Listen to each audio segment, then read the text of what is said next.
ផ្លេចឲ្យឆឹងផ្លេចតែខ្លួនឯងនៅសងវីដេអូមួយទៀតអ្នកទាំងអស់គ្នាគឺជាវីដេអូធ្វើឲ្យអ្នកមើលនឹងស្រក់ទឹកមាត់ហើយសូម្បីតែអ្នកបញ្ចូលសលេងនឹងក៏ឃ្លានចង់ស្រក់ទឹកមាត់ដែរហ្នឹងគឺជាវីដេអូការខ្ញុំតលេងខ្មែរអ្នកទាំងអស់គ្នាហើយខ្ញុំបានតលេងខាត់បាត់ដំបងគឺតលេងផ្ទះពួកម៉ាក់របស់ខ្ញុំហ្នឹងហើយផ្ទះគាត់គឺមានជាការស្វាយចឹងហើយក៏បាននៅគ្នាសុំមើលបងហ្នឹងយកទៅហូបជាមួយស្វាយដោយសារតែបងគាត់លក់ម្ជូរចឹងទៅយើងអត់ចាំបាច់បុកទេយើងទៅសុំមើលរបស់គាត់ម្ជូរមានលក់នៅផ្ទះហ្នឹងគឺថាហូបឆ្ងាញ់ទេតទៅដល់ក្រោមដើមអង្គុយហូបនៅហ្នឹងមិនឆ្ងាញ់អ្នកទាំងអស់គ្នាហើយផ្លែអារម្មណ៍យ៉ាងដែរចឹងយើងឃើញទេសភាពខៀវស្ងាត់ស្អាតខ្លួនមែនតើគួយគុណផ្លែស្វាយបណ្ដាហើយយើងហូបជាមួយបំតែយើងហឹលរឿងទៅគឺថាអារម្មណ៍រវើរវាយ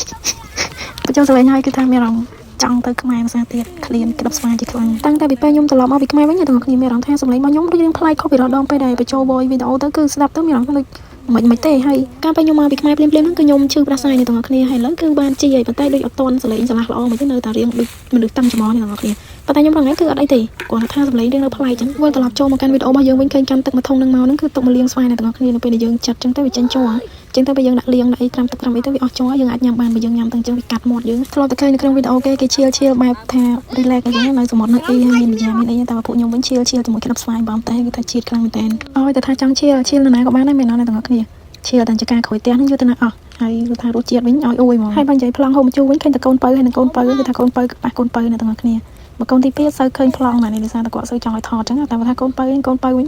ញតែប្លង់ហូបម្ជូរទេគឺជំនាញហើយដូចគ្នា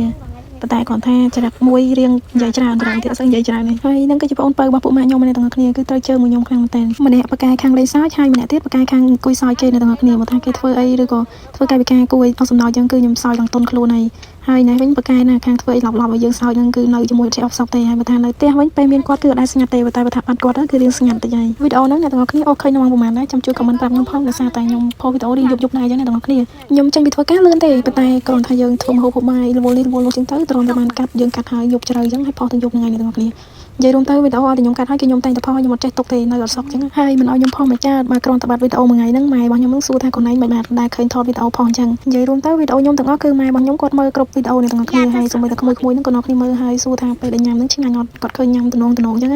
បងស្រីខ្ញុំវិញពេលខ្លះគាត់អូមកប៉ះទាំងយប់គាត់ថាគាត់ដេកលេខទឹកមាត់ទាំងយប់ហើយនិយាយរួមទៅផុសវីដេអូហ្នឹងគឺធ្វើបាបតែអ្នកផ្ទះខ្លួនឯងសោះហើយមូលហេតុដែលថាធ្វើបាបហ្នឹងដោយសារតែអ្នកផ្ទះខ្ញុំហ្នឹងតាំងពីម៉ែរហូតដល់កូនតដល់ចៅហ្នឹងគឺចូលចិត្តបញ្ជូរទាំងអស់គ្នាមិនថាព្រមតាស្រីទេគឺស្មើដៃគ្នាតែម្ដងអ្នកទាំងអស់គ្នាហើយមនុស្សចូលចិត្តហូបបញ្ជូរសង្ហីឲ្យមកនៅប៉ះប្រទេសដែរអត់សូវមានរបស់អញ្ចឹងមែនណាឃ្លានរហូតអ្នកទាំងអស់គ្នាសម័យឃើញចង់ទៅខ្មែរទេដោយសារតែនៅនោះសម្បូរញ៉ាំសម្បូរបញ្ជូរចេមចប់អញ្ចឹងតែនេះគេអត់សូវលក់របស់ចេមចប់ដូចនៅខ្មែរយើងទេអ្នកទាំងអស់គ្នាហើយវីដេអូញ៉ាំស្វាយរបស់យើងក៏បានឈានចូលមកដល់ទីបញ្ចប់ហើយអ្នកទាំងអស់គ្នាអរគុណដែលបានចូលរួមទស្សនាវីដេអូមួយនេះបាយបាយ